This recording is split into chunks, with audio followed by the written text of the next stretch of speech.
ተናስልን ከምሽቱ 2 ሰዓት ሆኗል። ከኢትዮጵያ ቴሌቪዥን ኢቲቪ 57 ምዕራፍ 3 ተጀምሯል። በአጀንዳ የሚመራ ነው። አሁንም አብራችሁን ስለቆያችሁ አሁንም ስላላችሁ ከልብ እናመሰግናለን። ዋና ዋና ዜናዎቹን እናስቀድማለን።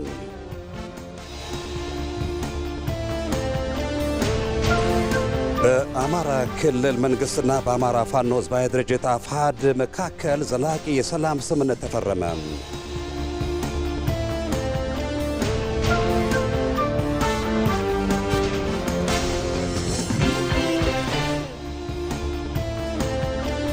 የኢትዮጵያ የምርጫ የፖለቲካ ፓርቲዎች ምዝገባና የምርጫ ስነ ምግባር ማሻሻያ ረቂቅ አዋጅ ጸደቀ።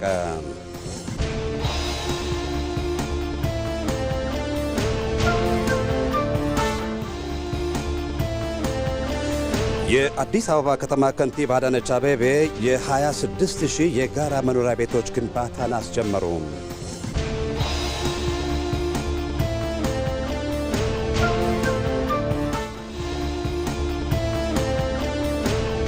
ትልቅ አስቦ በትንሽ መጀመር የተገኘውን ስኬት ማስፋት የኢትዮጵያን ብልጽግና አይቀሬ እያደረገው መሆኑ ተገለጸ።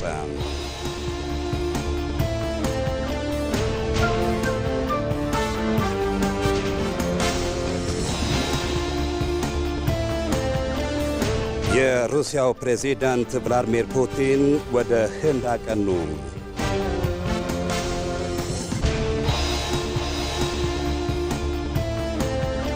የ14ኛ ሳምንት የእንግሊዝ ፕሪሚየር ሊግ መርሃ ግብር ዛሬ በሚደረግ አንድ ጨዋታ ሲጠናቀቅ ማንቸስተር ዩናይትድ በሜዳ ኦልድ ትራፎርድ ዌስት ሃምን ያስተናግዳል።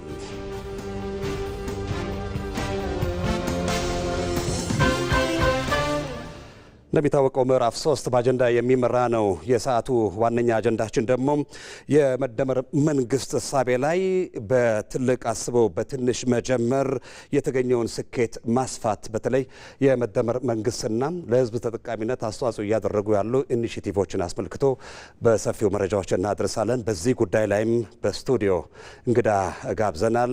እንግዳችን ዶክተር ሙሉጌታ አየለ በአዲስ አበባ ዩኒቨርሲቲ የሰላምና ደህንነት ተመራማሪ፣ ለጊዜው ከልብ አመሰግናለሁ። ወደ ኋላ ላይ ቆይታ የምናደርግ ነው የሚሆነው። አብራችሁን ቆዩ። ከዜናዎቹ ጋር ሰለሞን ጡ መልሳን ነኝ። ግብፁ መንግስት የኢትዮጵያ የህዳሴ ግድብ ካለቀ ጊዜ ጀምሮ የተለያዩ አጋጣሚዎችን እየጠበቀ በጣም ልክ ያልሆኑ መግለጫዎችን ሲሰጥ ነበር። አሁን ግብጾቹ በየትኛው ህግ ላይ ቆመው ነው ኢትዮጵያን እየከሰሱ ያሉት? ኢትዮጵያ ውጭ ጉዳይ ሚኒስትር መግለጫን ካየነው በመስመር ብናየው ከዓለም አቀፉ የድንበር ተሻጋሪ ወንዞች ህግጋት አንዲት ስንዝር አይወጣም። አንደኛ በጎርፍ አጥለቀለቁን ይላል። በዚህኛው ሳይድ ደግሞ ድርቅ ሊመጣብን ነው ብለው ደግሞ ያስፈራራሉ። ሁለቱ የማይገናኝ ነገር ነው። በሁለት ነገር ነው ልናስቆማት የምንችለው የሚለው የግብጾች ፖሊሲ አለ። አንደኛው ኢትዮጵያ በምንም አይነት መልኩ የባህር በር እንዳይኖራት ማለት በምንም አይነት መልኩ የባህር ጉዳይ የሞት ሽረት ጉዳይ መሆኑን ያውቃሉ። ለዛም ነው መጀመሪያ ራሱ የባህር ጉዳይ የባህርን በር እንድታጣ የሰሩት። በደንብ ሰርተውበትም ተሳክቶላቸዋል።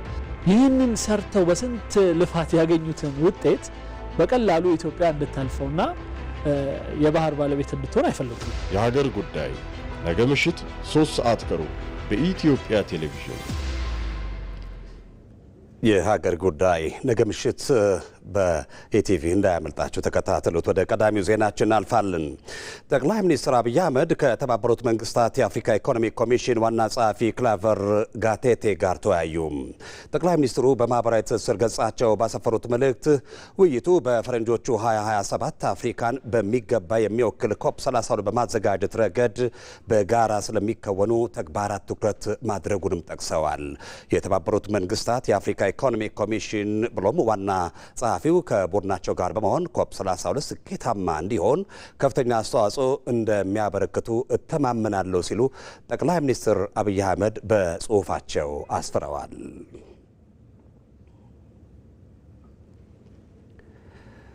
የኢትዮጵያ የምርጫ የፖለቲካ ፓርቲዎች ምዝገባና የምርጫ ስነ ምግባር ማሻሻያ ረቂቅ አዋጅ ጸደቀ። የ2018 ሀገራዊ ምርጫን ፖለቲካዊና ዲሞክራሲያዊ ስነ ምህዳር ለማስፋት የፖለቲካ ፓርቲዎች በተደጋጋሚ ለሚያነሷቸው ጥያቄዎች ማሻሻያ ምላሽ የሚሰጥ ነው ተብሏል። ስድስተኛው የተወካዮች ምክር ቤት 5ኛ ዓመት የስራ ዘመን 3ኛ መደበኛ ስብሰባ የተለያዩ ረቂቅ አዋጆችንና ሹመቶችን በማጽደቅ ተጠናቋል። ሞላ ለማየው ዝርዝር አለው። የጋራ ምክር ቤትም እንደተባለው የህዝብ ተወካዮች ምክር ቤት በዛሬው 3ኛ መደበኛ ስብሰባ 3 ረቂቅ አዋጆችን የውሳኔ ሀሳብ መርምሮ በሙሉ ድምፅ አጽድቋል። ምክር ቤቱ በቀዳሚነት የተመለከተው የኢትዮጵያ የምርጫ የፖለቲካ ፓርቲዎች ምዝገባና የምርጫ ስነ ምግባር ማሻሻያ ረቂቅ አዋጅ ሲሆን የውሳኔ ሀሳቡ ላይ ማሻሻያዎች መደረጉን የምክር ቤቱ አፈ ጉባኤ ታገሰ ጫፎ ገልጸዋል። በምርጫው ለመወዳደር ፍላጎት እንዳላቸው የሚገልጹ ፓርቲዎች በኢትዮጵያ የፖለቲካ ፓርቲዎች የጋራ ምክር ቤት በኩል በተደጋጋሚ ጊዜ የድጋፍ ፊርማ ለማሰባሰብ በቂ ጊዜ ባለመኖሩ የድጋፍ ፊርማ ለማሰባሰብ እንደሚቸገሩ በመግለጽ የድጋፍ ፊርማ ማሰባሰብ አስመልክቶ የተደነገጉ አንቀጽ እንዲታገድ በጽሁፍ ጥያቄ አቅርበዋል። የፖለቲካ ፓርቲዎች ይህን ጥያቄ እያቀረቡ ባሉበት ሁኔታ የድጋፍ ፊርማ ማሰባሰብ ተግባራዊ ይደረግ ቢባል በምርጫ የሚወዳደሩ እና የሚሳተፉ የፖለቲካ ፓርቲዎችን ሁኔታ የሚጎዳ በመሆኑ ይህን ማስቀረት አስፈላጊ ስለሆነ አዋጁን ማሻሻል አስፈላጊ ሆኖ ተገኝቷል። የምክር ቤቱ አባላትም የ2018 ጠቅላላ ሀገራዊ ምርጫን ታሳቢ ባደረገ መልኩ የፖለቲካ ፓርቲዎችን ተሳትፎ ለማሳደግ የተደረገው ማሻሻያ ላይ ሀሳብ ሰጥተዋል። ቀደም ባሉት ጊዜያትም ምቹ ሁኔታዎች ስለሌሉ ቀሪ ቢደረግ የሚል ሀሳብም አስተያየትም ስናቀርብ ስለነበረ ያ ሁኔታ እንደ ሀገር ታይቶ ለሀገር በሚጠቅም መልኩ አሁን በተደረገው ማሻሻያ መልኩ ተሻሽሎ መቅረቡ በጣም ጠቃሚ ስለሆነ እኔም እንደ ምክር ቤት አባል የሚደግፈው ስለሆነ ቢጸድቅ እላለሁ። አመሰግናለሁ። የእጩዎች ድጋፍ ማሰባሰብ እንደተባለውም ሞሽን ላይ እንደቀረበው ጊዜ የሚጠይቅ ጉልበት የሚጠይቅ እና ብዙ ጥረት ማድረግን የሚጠይቅ በመሆኑ ምክንያት ይሄ ጉዳይ ልክ በ2013 ታግዶ እንደነበረው ታግዶ እንዲቆይ በተደጋጋሚ ጥያቄ አቅርበዋል። የጋራ ምክር ቤትም እንደተባለው በጽሁፍም እንዲሁም በምናረጋቸው ግንኙነትም የሚያነሳው ጉዳይ ነው። ስለሆነም ይህን ጉዳይ አግዶ ማቆየት ለምርጫው አስቻይ የሆነ ሁኔታ ከመፍጠር አንጻርም ዴሞክራሲያዊነቱን ከማስፋት አንጻርም እና በዚህ ምክንያት ለመወዳደር የተቸገሩ ፓርቲዎችን ወደ ምርጫው እንዲገቡም እድል የሚፈጥርና በጣም ተገቢነት ያለው ስለሆነ ሞሽኑን የምክር ቤት አባላት ቢቀበሉትና ምክር ቤቱ የተሰጡ ሀሳቦችንና አስተያየቶችን እንዲሁም ማሻሻያዎችን ካዳመጠ በኋላ የኢትዮጵያ የምርጫ የፖለቲካ ፓርቲዎች ምዝገባና የምርጫ ስነ ምግባር ማሻሻያ ረቂቅ አዋጅን በሙሉ ድምፅ አጽድቋል። ምርጫ የፖለቲካ ፓርቲዎች ምዝገባና የምርጫ ስነ ምግባር አዋጅ ቁጥር 1162 ህዝባዊ 2011 ለማሻሻል የቀረበው ረቂቅ አዋጅ ቁጥር 1397 ህዝባዊ 2018 ሆኖ በሙሉ ድምፅ ጸድቋል። ሌላኛው ምክር ቤቱ የተመለከተው 2 የብድር ስምምነት ረቂቅ አዋጆች ሲሆኑ በኢትዮጵያና በዓለም አቀፍ የልማት ማህበር የተደረጉ ስምምነቶች ናቸው።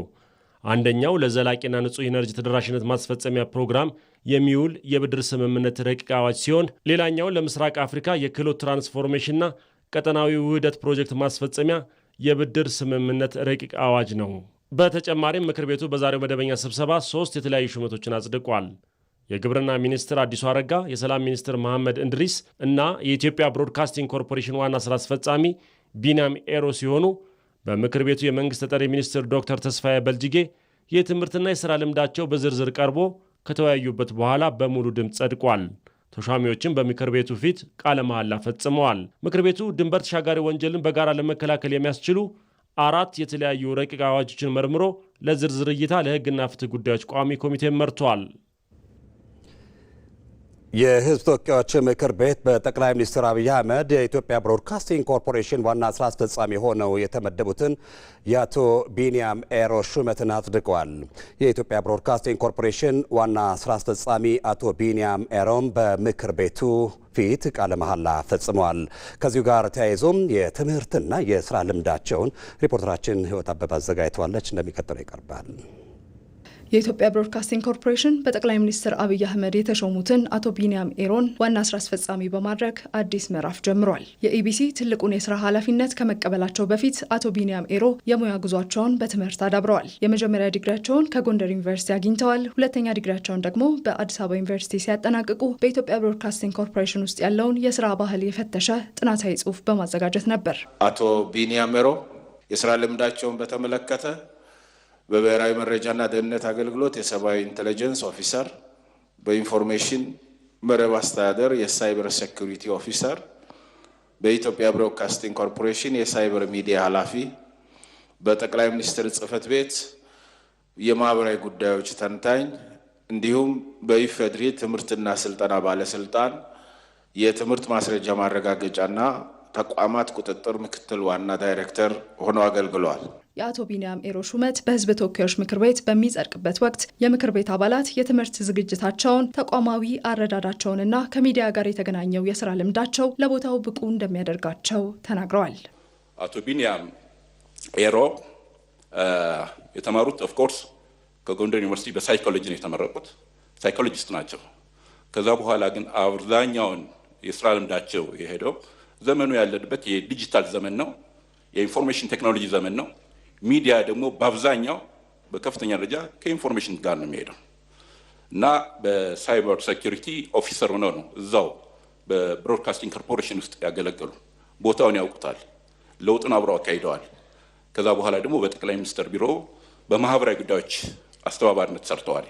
ስለዚህ ሰፊ ልምድን በዛ ላይ ያካበቱ ስለሆነ ሶስቱም ተሿሚዎች በትክክል ታስቦበት the right person on the right position የተቀመጡ ስለሆነ ቢጸድቅላለሁ። አመሰግናለሁ። አቶ ቢኒያምም ከዚህ በፊት በሚዲያ ስራዎች እና በተለያዩ ኃላፊነቶች በሰሩባቸው ጊዜያት ውስጥ የሚጨበጥ ለውጥ ያመጡ፣ ለተመደቡት ስራ አዲስ ያልሆኑ፣ በትግል በስራ የተፈተኑ ስለሆነ የቀረበው ሹመት በጣም በትምህርት ዝግጅት፣ በስራ ልምድ፣ በሁሉም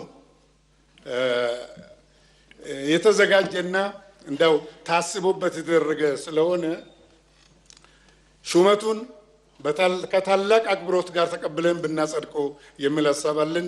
አመሰግናለሁ። እነዚህ አስተያየቶች ከተሰጡ በኋላ የአቶ ቢኒያም ኤሮ ሹመት በሕዝብ ተወካዮች ምክር ቤት አባላት በከፍተኛ ድምፅ ጸድቋል። አቶ ቢኒያምም የኢትዮጵያ ብሮድካስቲንግ ኮርፖሬሽንን ለማገልገል ቃለ መሐላ ፈጽመዋል። ስሙትን ቢኒያም ኤሮ በዛሬው ዕለት በሕዝብ ተወካዮች ምክር ቤት ቀርቤ የኢትዮጵያ ብሮድካስቲንግ ኮርፖሬሽን ዋና ስራ አስፈጻሚ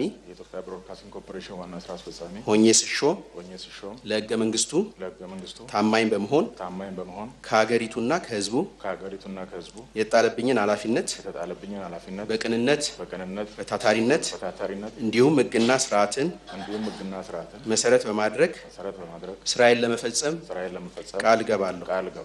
መልካም አቶ ቢኒያም ኤሮ ኢቢሲን መምራት ከጀመሩ በኋላ ሚዲያው በሀገራዊ እሳቤዎች በተለይም በብሔራዊ ጥቅሞች፣ በህብረ ብሔራዊ አንድነትና በወል ትርክት ግንባታ ጠንካራና ቀጣይነት ያለው ሀገረ መንግስት ግንባታ፣ በሁለንተናዊ ብልጽግና ላይ ያተኮሩ የዜና የዶክመንተሪና የፕሮግራም ስራዎች፣ በሀገሪቱ ዋና ዋና የማክሮ ዘርፎች ላይ ያተኮሩ ስራዎችን በማሰራት የሀገሪቱን የእድገት ጉዞ ለማስቀጠል የሚያስችል ዘገባና የሪፎርም ተግባራትን በማከናወን ላይ ይገኛሉ። ለሁለንተናዊ ብልጽግና ለሀገር እድገት ብሎም ለህብረተሰብ ንቃተ ህሊና ሚዲያ ቁልፍ ሚና እንደሚጫወት የገለጹት የኢትዮጵያ ብሮድካስቲንግ ኮርፖሬሽን ዋና ስራ አስፈጻሚ አቶ ቢኒያም ኤሮ ብዝሃ ማንነትን ማዕከል ያደረገው ኢቢሲ በመደመር መንግስት እሳቤም የኢትዮጵያን ብሔራዊ ጥቅም የሚያስጠብቁ ስራዎችን እንደሚሰራ ተናግረዋል። ብሮድካስቲንግ ኮርፖሬሽን ነባርና የሀገሪቱ ዋና ቁልፍ ሚዲያ ነው። ሚዲያ ደግሞ በሀገራችን ላይ በሁለንተናዊ ብልጽግና ስራ ላይ፣ በሀገር እድገት ላይ፣ በህብረተሰብ ንቃት ላይ ጉልህ ሚና ያለው ነው። ያን ከማድረግ አንጻር ሀገራችን አሁን የተከተለች ያለችውን እድገት መርህ ለማስቀጠል ኢቢሲ በብዙ መልኩ ብዙ ስራዎች ይጠበቅበታል።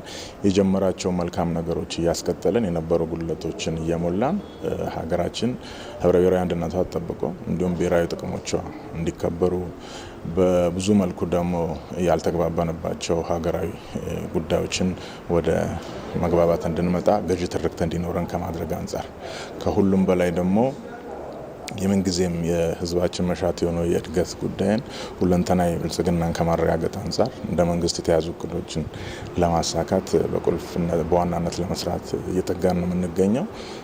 ተቋሙ በሁሉም መልኩ የህዝብን ድምጽም የሀገረ መንግስቱን ፍላጎትም ለማሟላት ሚዛኑን ጠብቆ መስራት እንዳለበት እናምናለን። ያለ ማድረግ በትጋት እየሰራን ነው።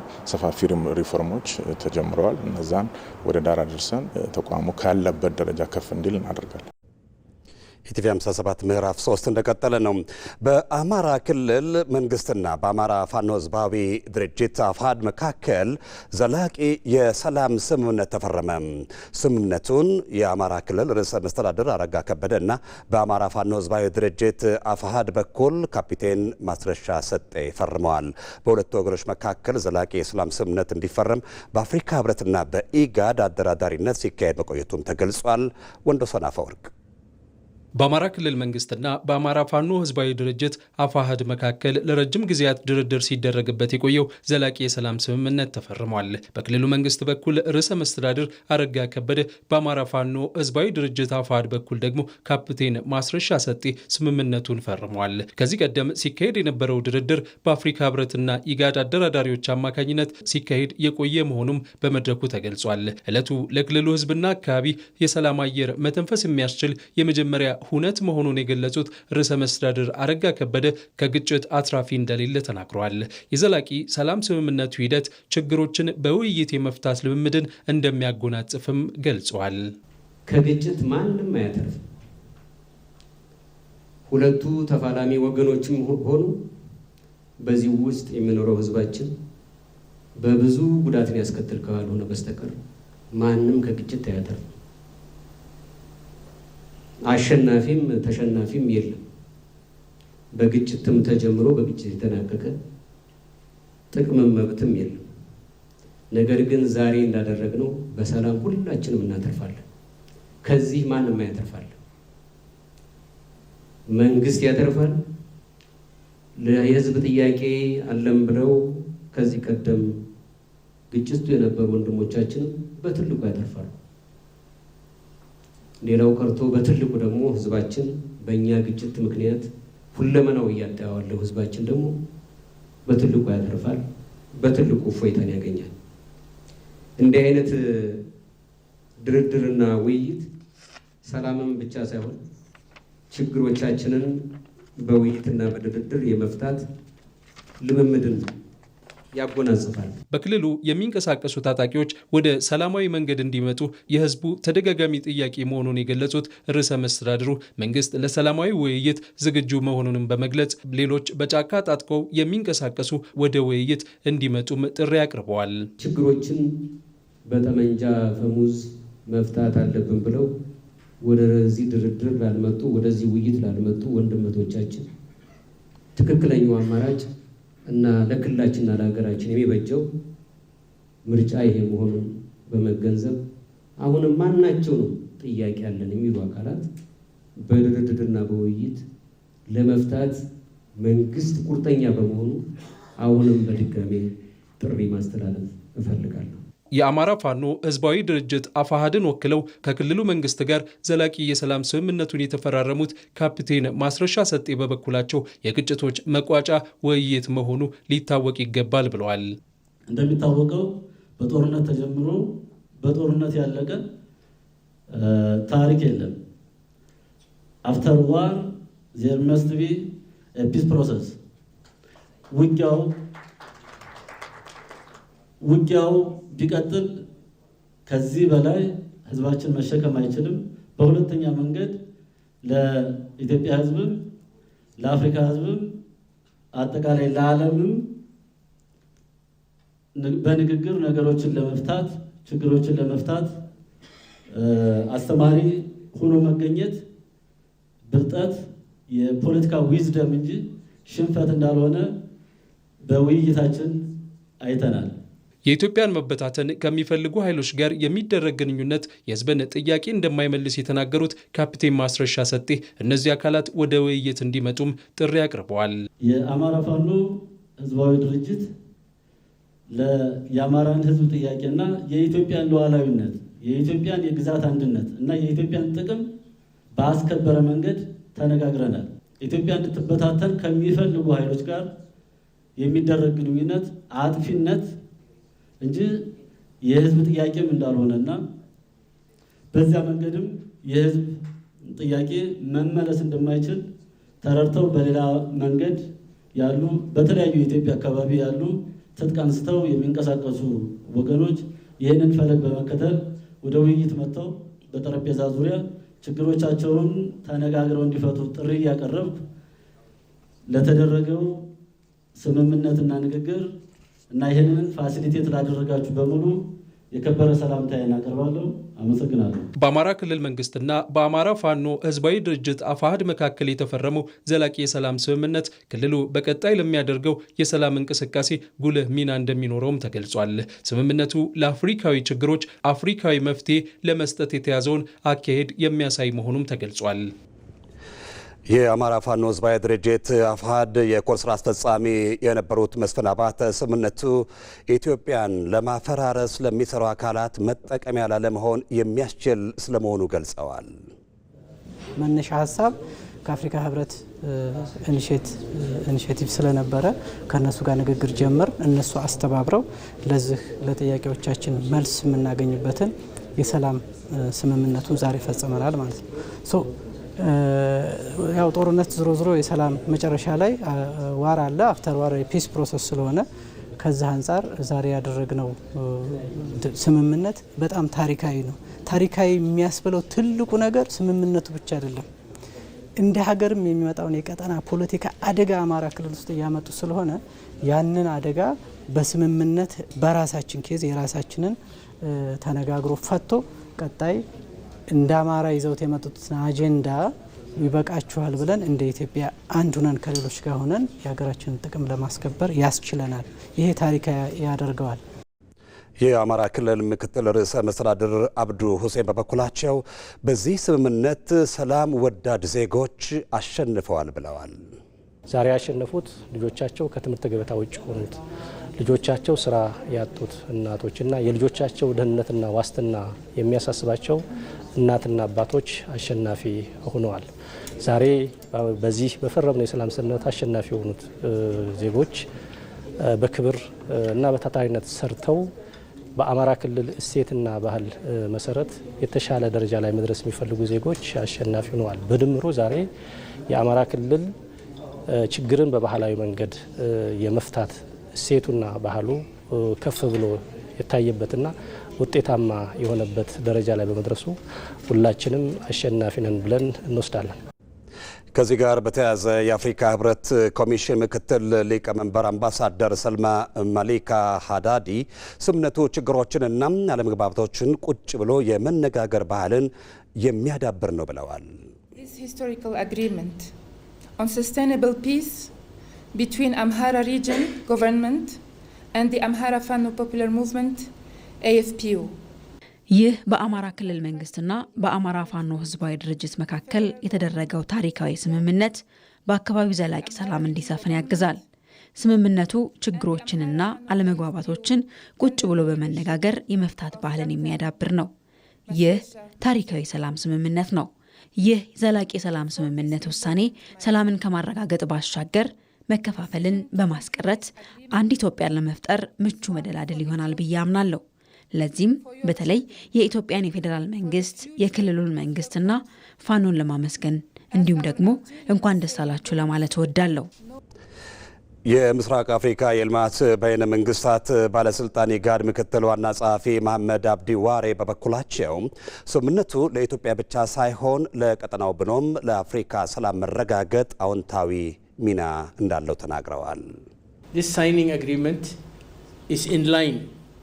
የዘላቂ ሰላም ስምምነት መደረጉ እጅግ የሚያስደስትና ዘርፈ ብዙ ጠቀሜታ ያለው ነው። ልዩነቶችን በንግግር መፍታት ትልቅ ቁርጠኝነትን ይጠይቃል። ለዚህም ደግሞ ሁለቱም ወገኖች ለስምምነቱ ቁርጠኛ መሆናቸው የሚደነቅ ነው። ስምምነቱ ለኢትዮጵያ ብቻ ሳይሆን ለቀጠናው ብሎም ለአፍሪካ ሰላም መረጋገጥ አዎንታዊ ሚና አለው። ይህ ስምምነት የጥይት ድምፅ የማይሰማበት አፍሪካን እውን ለማድረግ የተቀመጡ አህጉራዊ ግቦች እንዲሳኩም መሰል ስምምነቶች ትልቅ ፋይዳ አላቸው። ምክትል ጠቅላይ ሚኒስትር ተመስገን ጥሩነህ ስምምነቱን በማስመልከት ባስተላለፉት መልእክት ለሰላም መቼም ቢሆን ረፍዶ አያውቅም ብለዋል። በአማራ ብሔራዊ ክልላዊ መንግስትና በአማራ ፋኖ ህዝባዊ ድርጅት መካከል የተደረገው የዘላቂ ሰላም ስምምነት ለክልሉ ህዝብ የሰላም ጥያቄ ምላሽ የሰጠና አዲስ ምዕራፍ የከፈተ ነው ሲሉም አቶ ተመስገን ገልጸዋል። የሰላም ስምምነቱ ዜጎችን ከሞት አደጋ ወደ ህይወት የመለሰና አዳጊዎች ወደ ትምህርት ቤት እንዲሄዱና ተስፋቸው እንዲለመልም ያደረገ ነው ያሉት አቶ ተመስገን ይህ ስምምነት ኢትዮጵያውያን በመነጋገር ችግሮቻቸውን መፍታት እንደሚችሉ በድጋሚ አሳይቷል ብለዋል።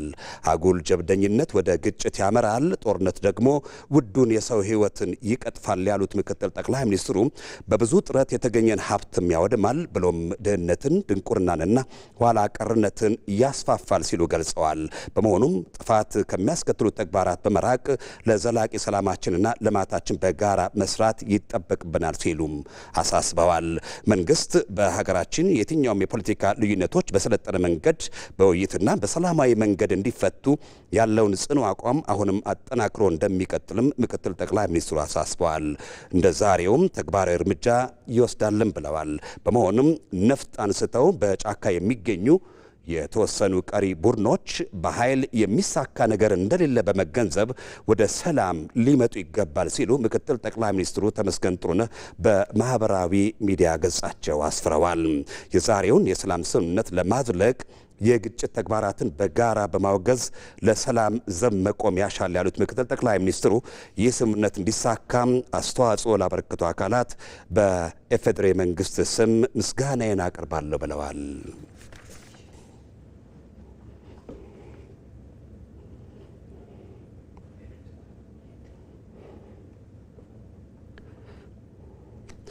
ዜናዎቻችሁ እንደቀጠሉ ናቸው። ከንቲባ አዳነች አቤቤ በኢትዮጵያ የመጀመሪያ በሆነው የግንባታ ቴክኖሎጂ የሚሰሩ የ26000 የጋራ መኖሪያ ቤቶች ግንባታን አስጀመሩ። የብረት ውጤቶችን በመጠቀም የሚገነባው አዲሱ ቴክኖሎጂ በጥራትና ባጠረ ጊዜ የጋራ መኖሪያ ቤት ግንባታውን ለማጠናቀቅ እንደሚያስችል ከንቲባ አዳነች አቤቤ ገልጸዋል። የመራደም ተጨማሪ አለው። በዚህ ዓመት በመዲናዋ አዲስ አበባ ሊተገበሩ ከተያዙ ዋነኛ እቅዶች መካከል የመኖሪያ ቤቶችን አቅርቦት ለከተማዋ ነዋሪዎች ተደራሽ ማድረግ በቀዳሚነት ይጠቀሳል። ይህን የነዋሪዎችን የቤት አቅርቦት ተደራሽ በማድረግ ጥረት ውስጥም የጋራ መኖሪያ ቤትን በቴክኖሎጂ በመታገዝ ጭምር ወደ ግንባታ ተገብቷል። ከንቲባ አዳነች አቤቤ በከተማዋም ይሁን በኢትዮጵያ የመጀመሪያ በሆነው ቴክኖሎጂ የሚገነቡ 26000 የጋራ መኖሪያ ቤት ግንባታን በላፍቶ ሳይት አስጀምረዋል። የከተማ አስተዳደሩ በቤቶች ልማት ላይ በብርቱ ትጋት እየሰራ እንደሚገኝ የሚናገሩት ከንቲባ አዳነች አቤቤ ከተለመደው የግንባታ አሰራር በተጨማሪም የተለያዩ ቴክኖሎጂ በመጠቀም ቤቶችን ይገነባል ብለዋል። ከተማችን በተለመደው የግንባታ አሰራር ትገነባለች። በልዩ ልዩ ቴክኖሎጂዎችም ደግሞ ተጠቅማ እጅግ በፈጣን ጥራት ባለው መንገድም በልዩ ሁኔታ ትሰራለች። ዛሬ እዚህ ያስጀመርንበት ቴክኖሎጂ ዓለም ላይ ሲሰራበት የቆየ ለሀገራችን ግን አዲስ የመጀመሪያው ነው የሚሆነው ማለት ነው። ሲሚንቶን ሳይጠቀም በብረታ ብረት የሚገነባው ቴክኖሎጂው ከሌላው በተለየ የሰው ኃይልን የሚጠቀም በመሆኑ በግንባታ ወቅትም ለበርካቶች የስራ ዕድል መፍጠር እንደሚያስችልም ከንቲባዋ ጠቅሰዋል። ሳይቱ ላይ ፋብሪካው ያለበት የንፋስ ስልክ ትምህርት ቤት ላይ ሄደን ተመልክተናል። እጅግ ፈጣን በሆነ ሁኔታ እንዴት ሊሰራ እንደሚችል ምርቶቹንም ጭምር በዛ ተመልክተናል። የአካባቢው ማህበረሰብ ለእናንተ ትልቅ የስራ ዕድል ነው ይዞ የመጣው፣ ትልቅ ልማት ነው ይዞ የመጣው። ይሄ አካባቢ ለረጅም ጊዜ እንደዚህ ባዶ ሆኖ ኖሯል። ማንም በተለየ ሁኔታ አልተጠቀመበትም። ዛሬ ግን ስናለማው ከምንም እና ከማንም በላይ እናንተ ተጠቃሚ ትሆናላችሁ። የብረት ውጤቶችን በመጠቀም የሚገነባው አዲሱ ቴክኖሎጂ በአጠረ ጊዜ የጋራ መኖሪያ ቤት ግንባታውን ለማጠናቀቅ ያስችላል ሲሉ የቤቶች ልማትና አስተዳደር ቢሮ ኃላፊ ቅድስት ወልደ ጊዮርጊስ ገልጸዋል። የመጀመሪያ የሆነው ኮልድ ፎርም ስቲል ቴክኖሎጂ የመጀመሪያውን ልዩ የጋልቫናይድ የብረት ውጤት በመጠቀም እስከ 12 ወለሎች የሚደርሱ የጋራ መኖሪያ ቤቶችን በጣም ባጠረ ጊዜ መገጣጠም የሚያስችል ሲሆን ከአርማታ ጋር አጣምረን ከተጠቀምነው ደግሞ የህንፃ ከፍታቸው እስከ 23 ወለል የሚደርሱ የጋራ መኖሪያ ቤቶችን በተሻለ ፍጥነት እንድንገነባ የሚያስችለን ነው።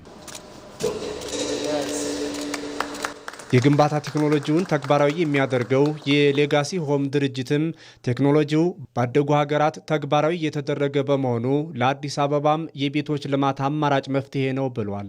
ይሄ ቴክኖሎጂ ኖርዝ አሜሪካ፣ ዩሮፕ የምንጠቀምበት ቴክኖሎጂ ነው። ሲሚንቶ ሳንጠቀም፣ ሪባር ሳንጠቀም ብረቶችን በማጠፍ በፕላንት ውስጥ በማስኬድ ቤቶችንና ኮንስትራክሽን መስራት ነው። በከተማ አስተዳደሩ ሙሉ በጀት የሚሰራው 26000 የጋራ መኖሪያ ቤት ፕሮጀክቱ ቴክኖሎጂውን ያመጣው የሌጋሲ ሆም ድርጅት ደግሞ በኮንትራትነት ይሰራል።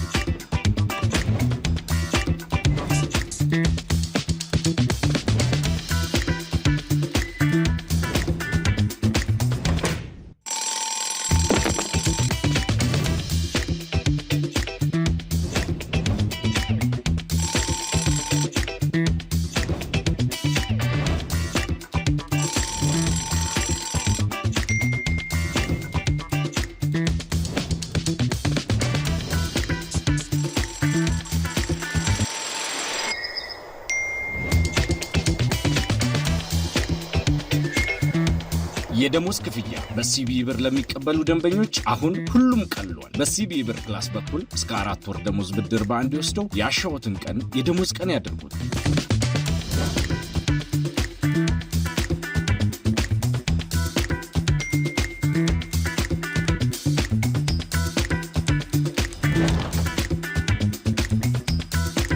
የኢትዮጵያ ንግድ ባንክ ሁሌም የሚተማመኑበት ባንክ።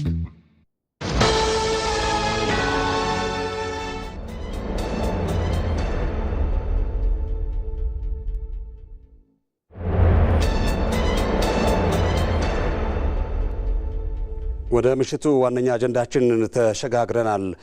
በመደመር መንግስት እሳቤ ትልቅ አስቦ በትንሽ መጀመር የተገኘውን ስኬት ደግሞ ማስፋት የኢትዮጵያን ብልጽግና አይቀሬ ያደርገዋል። ዋነኛው ትኩረታችን ነው። ትልቅ አስቦ በትንሽ መጀመር የተገኘውን ስኬት ማስፋት የኢትዮጵያን ብልጽግና አይቀሬ እያደረገው መሆኑ ተገልጿል። ኮሪደር፣ ስንዴና የሌማት ትሩፋት የመሳሰሉ ውጥኖች ላይ የታዩ የእስካሁን ስኬቶች የመደመር መንግስት በዚሁ መርህ ያሳካቸው መሆኑ ነው የተገለጸው። ከዚህ አንጻር የመደመር መንግስት እሳቤ በተክለከት በዝርዝር ምን አነሳዋለ። በዚህ ጉዳይ ላይ ሀብታሙ ተክለስላሴ ተጨማሪ ዘገባ ይዟል። አብረን እንከታተል። ጽዱ ኢትዮጵያ ከቆሻሻ ጋር መጋፋትን እያስቀረ የመጣው የኮሪደር ልማት ቅጥ ባጣ ከተማ ከመናወዝ ዓይንንም አሳርፎ ውበትን መመገብ የጀመረው በተዘዋወርንበት ይህስ እዚህም በመጣ ያሰኘው የበጋ ስንዴ የስንዴ ተረጅነት ስማችንን ፍቆ ለካስ ይቻላል ያሰኘው የሌማት ትሩፋት ከተጋን ማዕዳችን እንደሚሞላ እንደሚትረፈረፍ ያሳየው መነሻውን ሐሳብ ጅማሮውን ትንሽ አድርጎ ነው። በትልቁ ማሰብ ከትንሽ መጀመር። ለምሳሌ ጽዱ ኢትዮጵያን የመፍጠር ግብ ከቢሮ ተጀመረ፣ ከተማ ተባለ፣ ወደ ሀገር እየሰፋ ሄደ። ኮሪደር፣ የበጋ ስንዴ፣ ሌማት፣ ግሪን ሌጋሲ፣ ሁሉም ኢኒሼቲቭ ጅማሮ አነስተኛ ነበር። በሂደት እየፈጠነ እየሰፋ እያደገ ጥራት እያረጋገጠ በሀገር ደረጃ ኢምፓክት የሚያመጣ ሆነ። የመደመር መንግስት በሁሉም ኢኒሼቲቮቹ እንዳሳየው ትልቅ አስቦ ከትንሽ መጀመርን የመለወጥ ውጥኑ አስፍቶ ዜጋን መጥቀምን ኢትዮጵያን ማበልጸግን ደግሞ ውጤቱ ያደርጋል። በጅምሩ የሐሳቡ ትልቅነት እንጂ የሚጀመርበት ስፋት ጉዳይ አይደለም። የሐሳቡ ግዝፈት ሰዎች አይቻልም የሚሉት አይነት ቢሆን በትጋት እስከተተገበረ ስኬቱም ስፋቱም አይቀርምና የተከታይ መሪ እስከ መፍጠር ይደርሳል። ኮሪደር ሲባል የኮሪደር ዴቨሎፕመንት ሲባል እዚህ ፒያሳ አካባቢ ሲጀመር ብዙ ሀሜት ነበረ። የዛሬን ፒያሳ ያየ ሰው ግን በእርግጠኝነት ያንን ቋንቋ አይደግመውም። ምክንያቱም ክሪኤቲቭ ዲስትራክሽንስ ለመፍጠር ማፍረስ፣ አዲስ ለማውጣት አሮጌም መቀነስ የግድ የሚባልባቸው ሁኔታዎች እንዳሉ ስለሚያምን እኛ ጨክነን የያዝነውን መልካም ሐሳብና ስራ ስንቀጥል የማናቃቸው በርካታ ሰዎች ተከታይ ብቻ ሳይሆን የተከታይ መሪ ይሆናሉ። ቢኮዝ መደመር ሊደርሺፕ እና ፎሎወርሺፕ ያላቸውን ትስስር በተለየ መንገድ ነው የሚያየው።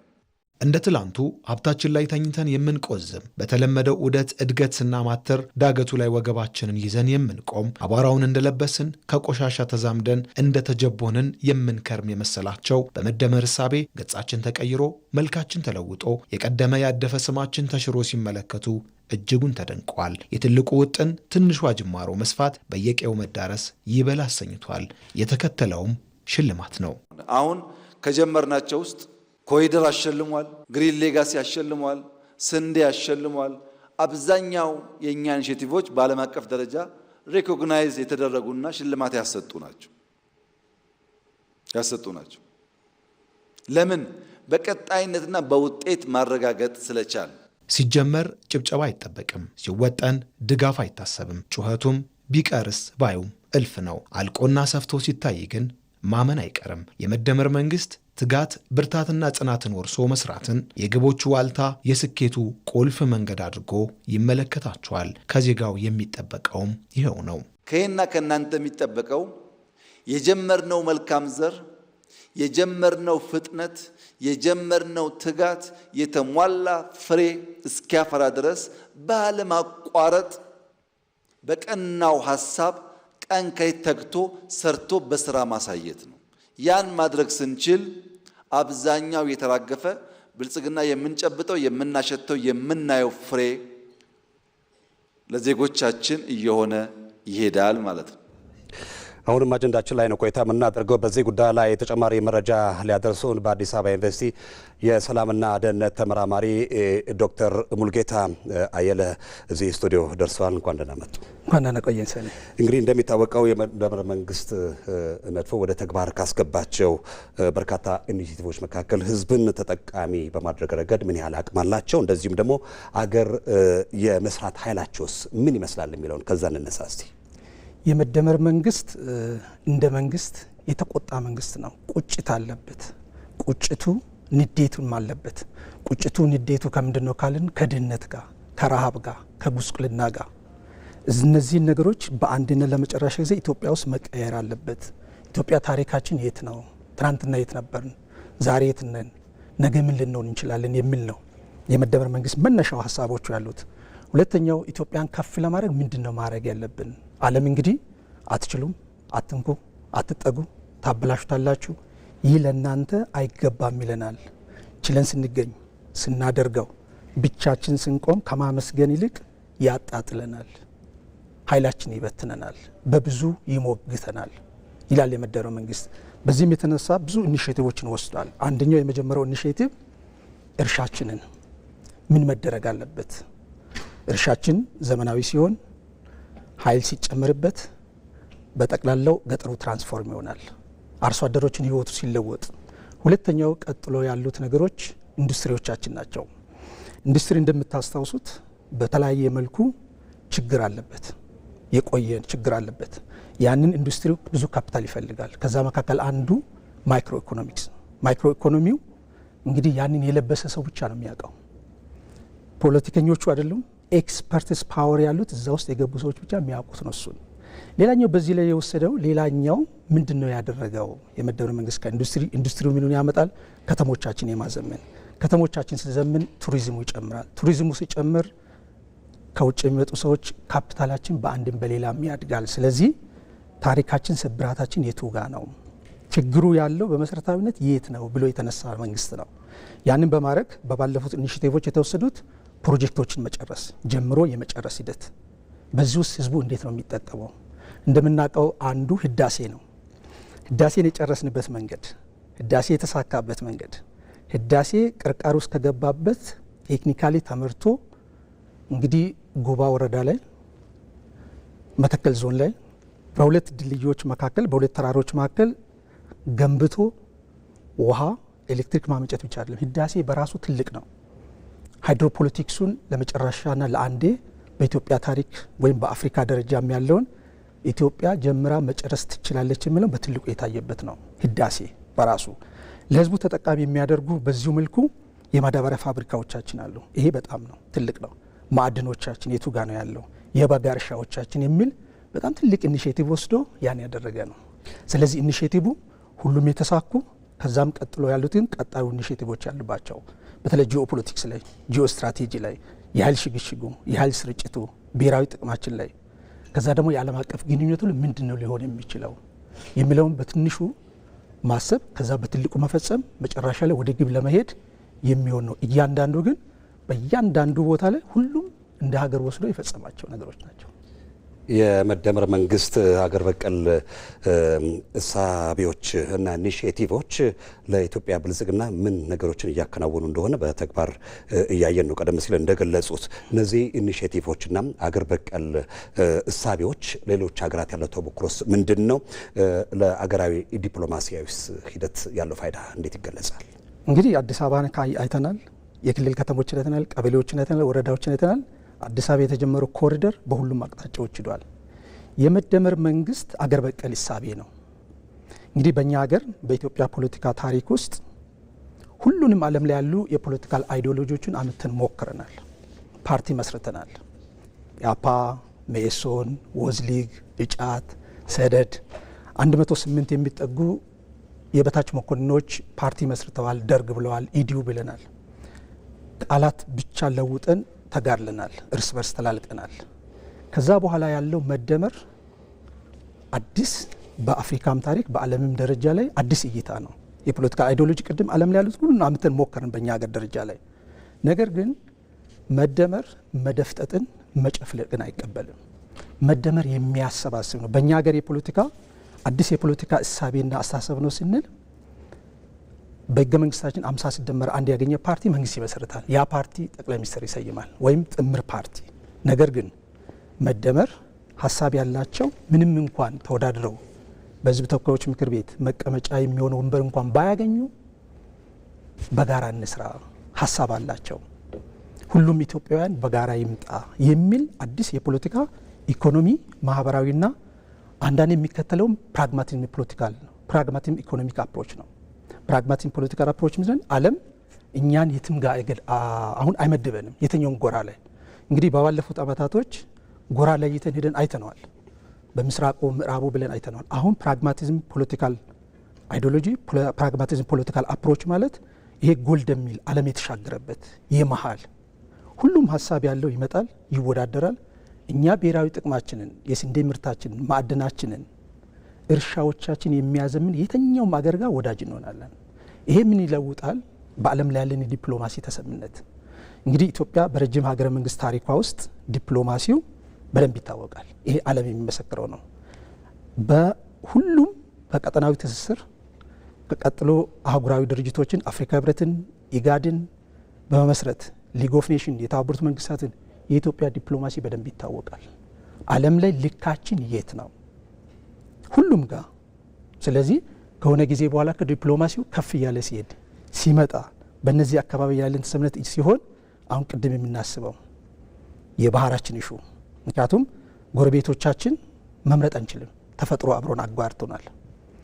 ወዳጅነትን ግን ከላኦስ ጋር ልናደርግ እንችላለን። ወዳጅነትን ከአውሮፓ ሄደን ቼክ ሪፐብሊክ ጋር ልናደርግ እንችላለን። ኤዥያ ላይ ሄደን ከቪየትናም ጋር ልናደርግ እንችላለን። ከሩቅ ምስራቅ ጋር ሄደን ከጃፓን ጋር ልናደርግ፣ ግን ጎረቤቶቻችን አሉ በጋራ ድንባር የተጋረነባቸው። በተለይም ይሄ ከጂኦ ይሄ መልካም ምድር አቀማመጥ ነው። ጂኦ ፖለቲክስ ስንል ጂኦ ስትራቴጂ የምንለው እሱን መሰረት ተደርጎ ጂኦ ስትራቴጂው የመልካም ምድር አቀማመጥ እኛ ያለንበት አካባቢ አለ። ለዛ ለምናደርገው በተለይ ወደ ቀይ ባህር አክሰስ ለማድረግ የምንሄድባቸው እሱ አካባቢ እንግዲህ ዓለም ሁሉ መጥቷል። ወደ 19 የሚጠጉ ሀገሮች ጅቡቲ ላይ የጦር ቤዝ መስርተዋል። አንዳንዶቹ በብዙ ሺህ ኪሎ ሜትር 13047 ኪሎ ሜትር አሜሪካኖች መጥተዋል። ጃፓኖች አሉ፣ ቻይናዎች አሉ፣ እንግሊዞች አሉ፣ ፈረንሳዮች አሉ። አዳዲስ ኃይሎች ተፈጥረዋል። እንደ ካታር አይነት፣ እንደ ሳውዲ አረቢያ፣ እንደ ዩናይትድ አረብ ኤሚሬት ሁሉም እዛ መጥተዋል። እኛስ በአንድ የማራቶን ሩጫ ደርስ የምንመለስበት። ስለዚህ የዓለም የዲፕሎማሲ ህጋችን በጂኦፖለቲክስ፣ ጂኦ ስትራቴጂ፣ የኃይል ሽግሽግ፣ የኃይል ስርጭት ዓለም አቀፍ ሚዛኑ ሙሉ በሙሉ ሃይድሮፖለቲክሱ ላይ እንዳደረግ ነው በዚህ የሚቀየር ይሆናል። ስለዚህ በዚህ ላይ ሁሉም ኢኒሼቲቮች የተሳኩ ናቸው። ግን ምን ይፈልጋል?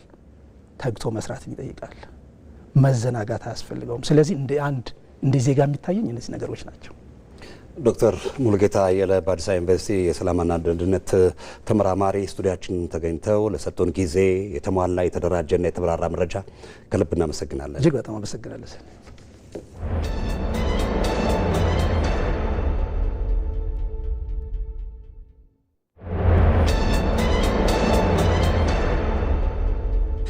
ኢቲቪ 57 እንደቀጠለ ነው። ኢትዮጵያን ከማተራመስ ያልቦዘነችው ግብጽ ቀጠናው እንዳይረጋጋ ወደ መስራት ተሸጋግራለች። የአባይ ውሃን በተመለከተ በውጭ ጉዳይ ሚኒስትሯ በኩል ለውይይት አንቀመጥም ማለቷም ከቅኝ ግዛት አስተሳሰብ አለመነጠሏንም አሳይቷል። ከትናንት እስከ ዛሬ ኢትዮጵያ ላይ ቅጥረኞቿን ማሰማራት የማይታክታት ግብጽ ከአባይ ውሃ ባሻገር የኢትዮጵያ የባህር በር የማግኘት ጉዳይ እረፍት እንደነሳትም አሳብቃለች። ሀብታሙ ተክለስላሴ ተጨማሪውን ዘገባ አዘጋጅቶታል። የቀደመ የከረመ አቋማቸውን ደግመውታል። በቅኝ ግዛት ዳፋ የተተበተበ የዘወትር ልፈፋቸውን አስተጋብተውታል። ወትሮም ለንግግር ተቀምጠው ፍትህ ውል ብሏቸው የማያውቁ ነውረኞች ዛሬም በዚያው በተቸነከሩበት መደብ መቀመጣቸውን እወቁልን ብለዋል። 86 በመቶ የሚሆነው የናይል ተፋሰስ ውሃ ከኢትዮጵያ ጉያ ፈልቆ ሳለ ሀገሬው መጠማቱ በብርሃን እጦት መደፈቁ ጠፍቷቸው አይደለም። ግድቡ ከጎርፍ ተከላክሎ አይደለም ለአንዲት ኢትዮጵያ ለቀጠናዊ ድህነት ሰንኮፍ መንቀያ አብሮ የመልማት በረከት መሆኑንም አተውት አይደለም። የትኛውም የዓለም አቀፍ ሕግ ኢትዮጵያን ብርሃን አይገባሽም እንደማይል ተሰውሮባቸው አይደለም። ይልቁኑ ከጨለማ ወጥታ የበለጸገች ወደ ቀደመ ኃያልነቷ የተመለሰች ኢትዮጵያን ያለማየት የህይወት ዘመን ቅዠታቸው ነውና አላስተኛቸውም። የግብጽ የውጭ ጉዳይ ሚኒስትር በሰሞኑ ማብራሪያቸው አንነጋገርም 13 እርባና ቢስ የውይይት ዓመታት ነበሩን ሲሉ ጠረጴዛዎቹን ረግጠው አጀንዳዎቹን አራክሰው በራስ ወዳድነትና ማናለብኝነት ገፍተው መውጣታቸውን ረስተውታል። ኢትዮጵያማ በጋራ እንጠቀም በጋራ እንልማ ነበር ያለችው። እርግጥ ነው በድርድርና ውይይቶች አዘናግቶ በከንቱ ክርክር አዳክሞ ግድቡን የማጨናገፍ ህልማቸው ከስሟል። ህዳሴ ኢትዮጵያን ብሎ ተጠናቋል። እናም ለንግግር መቀመጡ እውነት ነው እርባና ቢስ ይሆናል። የአሁኑ አመጣጥ ግን ለቅሶው የፍየሉ አይደለም እንዲሉ ግድቡ አይደለም፣ ንግግሩም አይደለም፣ አባይ ብቻ አይደለም፣ ሌላኛው የኢትዮጵያ ህልውና በያኝ ቀይ ባህር ነው። እስከዛሬ በዘለቀው ኢትዮጵያን የማዳከም የማተራመስ ሴራቸው እንዲህ ባለው ሰሞን ሲበረቱበት ደግሞ ነገሩን ቁልጭ አድርጎ ያወጣዋል። ነጻ ታወጣለህ፣ ይሄንን ክልል ነጻ ታወጣለህ ያንን እያሉ አገሪቷ ለመረበሽና መረጋጋት እንዳይኖርና ያው በድህነት እንድንቆይ ማድረግ ይፈልጋሉ። ጠረጴዛው ስር ብዙ ገንዘብ እንደሚተላለፍ እናውቃለን። ይህን የምናውቀው ምንድነው? በተለይ ለምሳሌ የግብጽ መሪ የሚባሉት በመካከለኛ ሚድ ሌቭል ያሉትም የሚናገሩት ነገር አለ። ኢትዮጵያን በጦርነት አናሸንፋትም፣ 2500 ማይልስ ወይም ረጅም ኪሎ ሜትር ነው ያለችው፣ መሳሪያም ልከን ማሸነፋችንም። ስለዚህ ውስጥ አበጣብጠን ያለውን ቅራኔ ከፍ በማድረግና በማናከስ በማባላት ህዝቡን አዳክመን ልናሸንፋት እንችላለን የሚል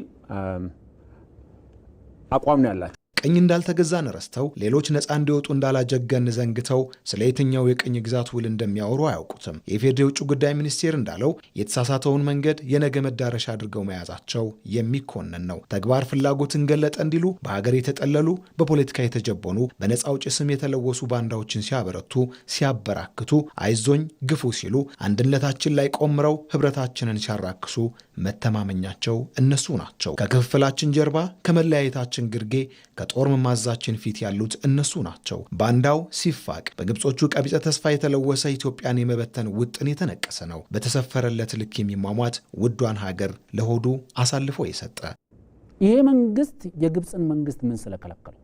የኢትዮጵያ ጂኦፖለቲካል ባላንጣዎችን ምን ስለከለከላቸው ነው ታጣቂዎቹን የሚደግፉት? እዚህ ሀገር ላይ የኢትዮጵያ መንግስት ጦርነቶቹን በሙሉ ባንድ ቋንቋ ጭጭ ሊያደርጋቸው የሚችልበት አንድ እጁ ላይ ያለ ቱል አለ እኮ። በቃ እኔ የህዳሴ ግድብ የአባይ ወንዝ ተጠቃሚነቴን አቆሚያለሁ፣ ከባህር በር ጋር የተያያዘ ጥያቄን አንስቻለሁ ማለት በቂ። በቃ ይሄንን ማለት የመንግስትን ስልጣን ያጸናል፣ የህዝብን ተጠቃሚነት ደግሞ አንደርማይን ያደርጋል። ስለዚህ ታጣቂዎቹ የሚደገፉት ለስልጣን እንዲበቁ አይደለም፣ ነፃ ህዝባቸው እንዲያወጡ አይደለም፣ እንዲለሙ አይደለም። ዋናው የሚደገፉበት ምክንያቱም የሻቢያ መንግስትም የግብጽ መንግስትም የሚያተርፉት በተዳከመች በፈረሰች እየደቀቀች ባለች ሀገር ነው የሚያተርፉት። ትርፋቸው እዛ ላይ የሚመነጨው። ግብጾቹ በቀነጨረ ፖለቲካ የተከፋፈለ ትውልድ፣ የተበተነች ሀገር፣ የቆረቆዘ መንደር፣ የወደመ ሰፈር በኢትዮጵያ ማየት የማይተኙለት ህልማቸው፣ የማያንቀላፉለት ስሁት መሻትና የደነደነ ፍላጎታቸው ነው። አሁን ደግሞ ዓለምም በግልጽ እንደሚያየው በኢትዮጵያ ባንዳዎቿን ተማምና ቀለብ ሰፍራ መፍረሳችንን ብትጠባበቅም አልሆን አለና ወደ ቀጠናውም ተሸጋገረች። ትላንት የአባይ ውሃን አጣለሁ ስጋት በወኪሎቿ ባንዳዎች በየምሽጉ ሲያርመሰምሳት፣ ዛሬ ደግሞ ኢትዮጵያ ወሳኙን በር ካገኘች የሚል ፍራቻ ወደ ጎረቤት ሀገራትም ተሸጋግራ ግጭት ወደ መጥመቁ፣ ቀጠናው እንዳይረጋጋ ወደ መስራቱ እንዳስገባት በግልጽ ማየት ይቻላል። የዘወትር ግብራቸው እናውቅ ያሉት ሙያቸው ይኸው ነው። ለግጭት ጠማቂ ለርኩስ መልእክተኛ ቀለብ መስፈሩም ይቀጥላል። ባንዳ ማብዛቱም የማይቀር ነው። ትላንት ኢትዮጵያውያን ተደምረው ሲቆሙ እንዴትም ቢቆምሩ የቱንም ያህል ቢያሴሩ የትም እንደማይደርሱ ታይቷልና ብቻ የኢትዮጵያውያን ጸንቶ መቆም የቅዠቱ ማርከሻ መፍትሄ ነው። የቱሪዝም መዳረሻ ስፍራዎች የተዳፈኑ የተፈጥሮ ሀብቶችን ከመግለጣቸው ባለፈ ኢኮኖሚያዊ ፋይዳቸው ማደጉ ተገለጸ። የገበታ ፕሮጀክቶች በስራ ዕድል ፈጠራና የተገነቡበት አካባቢ የማህበረሰቡን ኢኮኖሚያዊ እንቅስቃሴም ያነቃቃ መሆኑም ተጠቁሟል። መሐመድ አልቃድር ዝርዝር አለው። ቱሪዝምን ከቅርስነት ወደ ቁርስነት እንቀይረው ነው። ቅርሱ አለ፣ ግን ቁርስ መሆን አልቻለም። ትላልቅ ቅርስ ይዘን ወደ ቁርስ መቀየር ባለመቻላችን የገንዘብ ምንጭ መሆን የሚችሉ ቅርሶች መጠገን እንኳን ወደማንችልበት ደረጃ ወርደዋል ነው። ኢትዮጵያ በታሪኮች የበለጸገች ድንቅ መልክዓ ምድር ያላት ብትሆንም ውበቷን ሙሉ በሙሉ ለዓለም ሳታጋራ ቆይታለች። አሁን ላይ የቱሪዝም ዘርፉ በኢትዮጵያ ውስጥ አዲስ ምዕራፍ ላይ ደርሷል። ለዘመናት ተዳፍነው የቆዩት የተፈጥሮ ውበቶችና ታላላቅ ቅርሶች ከቀላል መዳረሻነት ወደ ኢኮኖሚ አንቀሳቃሽ ኃይልነት እንዲሸጋገሩ በመደመር መንግስት እሳቤ ትኩረት ተሰጥቶት መሰራት መጀመሩ የቱሪዝም ማዕዱን በሶስት ገበታዎች ላይ እንዲገለጽ ዘንድ በሩን ከፍቷል። ኢትዮጵያ በጣም ትልቅ ሀገር ነው። እጅግ በጣም ብዙ የሆኑ መስህቦች አሏት። እንግዲህ ይሄ ስራ ያው በክቡር ጠቅላይ ሚኒስትራችን አመራር ሰጪነት በገበታ ለሸገር ብዙ ፕሮጀክቶች ተሰርተዋል። ከዛ እንግዲህ በቀጣይነት በገበታ ለሀገር ፕሮጀክቶች ደግሞ እንደምታውቁት የሀላላ ኬላ፣ የዚህ የጨበራ ጩርጩራ፣ የኮሻና የጎርጎራ ፕሮጀክቶች ተሰርተዋል። እዚህ አሁን እየተጨመሩ ያሉ የገበታ ፕሮጀክቶች የጨመሩት መዳረሻ ብቻ ሳይሆን የቱሪዝም ኢንፍራስትራክቸር መንገዱን ጭምር ስለሆነ ከፍተኛ ፋይዳ አላቸው ማለት ነው። የአትራክሽን ሳይቶ አለ፣ መስህቡ አለ። በጣም የሚያምር አካባቢ ነው። ግን መዳረሻ ካለማ በስተቀር ቱሪስት ሊመጣ አይችልም ነበረ። ስለዚህ ይሄ ልክ እንደ መቀስቀሻ አላርም አለ አይደለም፣ ዘርፉን ተኝቶ የነበረውን ዘርፍ እንደ መቀስቀሻ አላርም ሆኖ የሚያገለግል መቼም ቅድም እንዳልኩ ነው፣ ስራ እድል ፈጥሯል። ይሄ ቦታ በመሰራቱ ለሀገር ኢኮኖሚ የራሱን ኮንትሪቢዩሽን ያስተዋጽኦ ገና ያደርጋል። ቱሪስትን በመሳብ በውጭ ምንዛር የሚሆን በሀገር ውስጥ ገቢም በጣም ሰፊ እድል የሚፈጥር ነው ማለት ነው። ገበታ ለሀገር የቆየውን ሀገራዊ ነባራዊ ሁኔታ በመቀየር ተነስቶ በአጭር ጊዜ ውስጥ የኢትዮጵያን የቱሪዝም ገጽታ ሙሉ በሙሉ እየለወጠም ይገኛል። ጠቅላይ ሚኒስትር አብይ አህመድ የቱሪዝም ዘርፉ የቆመበትን መርህ በግልጽ ሲያስቀምጡ ኢትዮጵያ ቅርሶቿን ወደ ቁርስነት መቀየር አለባት፣ ዘመኑን የዋጀ ማረፊያ፣ የጎብኚዎችን ወጪ የሚመጥንም አገልግሎትን አስፈላጊነት ያነሳሉ። የእኛ ቅርሶች ወደ ቁርስ ይቀየሩ። ወደ ቁርስ ለመቀየር ደግሞ ዘመኑን እንገንዘበው። አሁን ያለው ዘመን፣ አሁን ያለው ትውልድ፣ አሁን ያለ ጎብኚ ቫሊዩ ፎር መኒ እና ኤክስፒሪየንስ ደምሮ የሚያይ ነው። ቅርስ ብቻ ስላለህ መጥቶ አያይህም። ለሚያወጣው ወጪ የሚመጣጠን ሰርቪስ፣ የሚመጣጠን ኢንቫይሮንመንት፣ የሚመጣጠን ሰላም መኖሩን ማረጋገጥ ይፈልጋል። ባለፉት 3 ወራት 10,000 የሳውዲ ዜጎች ወንጪን የጎበኙት አትራክሽኑ ብቻውን ባለበት ሰዓት አልመጡም። ዴስቲኔሽን ስለሰራን ጭምር ነው። ሁለቱ ተደምሮ መሆን አለበት። ማርኬትም ታርጌት እናድርግ። ሁሉንም ማሰብ አንችልም። ለኛ ኮስት፣ ለኛ ባህሪ፣ ለኛ ዌዘር የሚመጥነውን ሰው ለይተን እናምጣ። ጠቅላይ ሚኒስትር አብይ እንዳሉት የቱሪዝም ዘርፉ እንደ መሻገሪያ ዘርፍ መታየት ያለበት፣ እሴቶችንም ለጎብኚዎች የማይረሳ ማድረግን ያሻል። ኢትዮጵያ ውስጥ በጣም በርካታ ፖቴንሻሎች አሉ። ከፖቴንሻሉ አንዱ ጋስትሮኖሚ ነው። ጋስትሮኖሚ በብዙ ሀገራት የቱሪስት አትራክሽን እየሆነ ነው ያለው። ጋስትሮኖሚ ማለት ሎካል ምግቦች ለዚያ ቱሪስት እንዲመች አድርጎ ማዘጋጀት፣ ከዚያም ባሻገር ደግሞ እሱም እንዲሳተፍ ማድረግ። ለምሳሌ እንጀራ ቅመስ ሳይሆን እንጀራ እንዲጋግር ማድረግ፣ ቤስት ኤክስፒሪየንስ መፍጠር።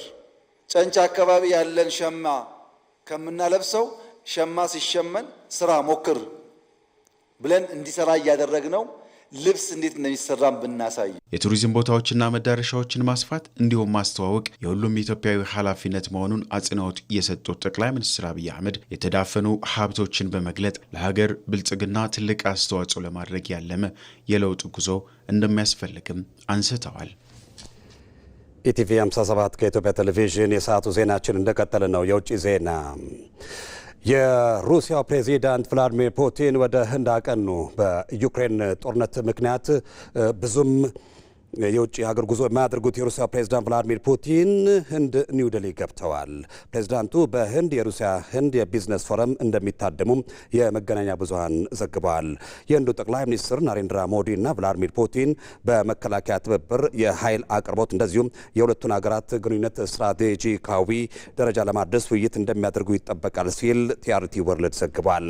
የአሜሪካው ፕሬዝዳንት ዶናልድ ትራምፕ ህንድ ከሩሲያ ነዳጅ መግዛት ለማቆም ተስማምታለች ቢሉም በህንድ በኩል ግን ተጨማሪ መጠን ያለው ነዳጅ ከሩሲያ ለመግዛት ስምምነት ለማድረግ መዘጋጀቷ ተገልጿል።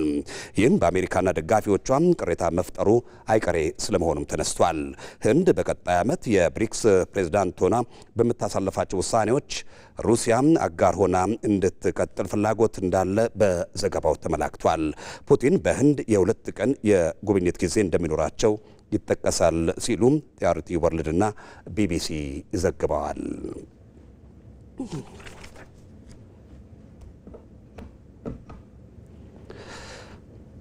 በመጨረሻም ስፖርት የ14ኛ ሳምንት የእንግሊዝ ፕሪሚየር ሊግ መርሃ ግብር ዛሬ በሚደረግ አንድ ጨዋታ ሲጠናቀቅ ማንቸስተር ዩናይትድ በሜዳው ኦልድ ትራፎርድ ዌስትሃምን ያስተናግዳል። በ21 ነጥብ 9ኛ ደረጃ ላይ የተቀመጠው ማንቸስተር ዩናይትድ ወራጅ ቀጠና ላይ ከሚገኘው ዌስትሃም ዩናይትድ ጠንካራ ፈተና ይጠብቀዋል ተብሎም ተገምቷል። በሳምንቱ መጨረሻም ከመመራት ተነስቶ በክሪስታል ፓላስን ያሸነፈው ዩናይትድ ተከታታይ ድሉን ለማግኘት ወደ ሜዳ በሚገባበት ጨዋታ የቤንጃሚን ሼሽኮና ሃሪ ማጉዌርን ግልጋሎት በጉዳት የማያገኝ ይሆናል። በሌላ በኩል ያለፉት ጨዋታዎች ላይ በጉዳት ያልተሰለፈው ማቲያስ ኩንሃ ለጨዋታው ዝግጁ መሆኑን አሰልጣኙ ሩበን አሞሪም ተናግረዋል። በዌስትሃም ዩናይትድ በኩል ሉካስ ፓኩዌታ በቅጣት አይሰለፍም። ኢቲቪ 57 ከኢትዮጵያ ቴሌቪዥን በ3 ምዕራፎች የተከፈለው የምሽቱ የዜና መርሃ ግብራችን ይህን ይመስል ነበር። ከኛ ጋር ስለቆያችሁ ከልብ እናመሰግናለን። ሰለሞን ጡ መልሳን ዜናዎቹን በመብራት ቆየው። በያላችሁበት ጤና ይስጥልን።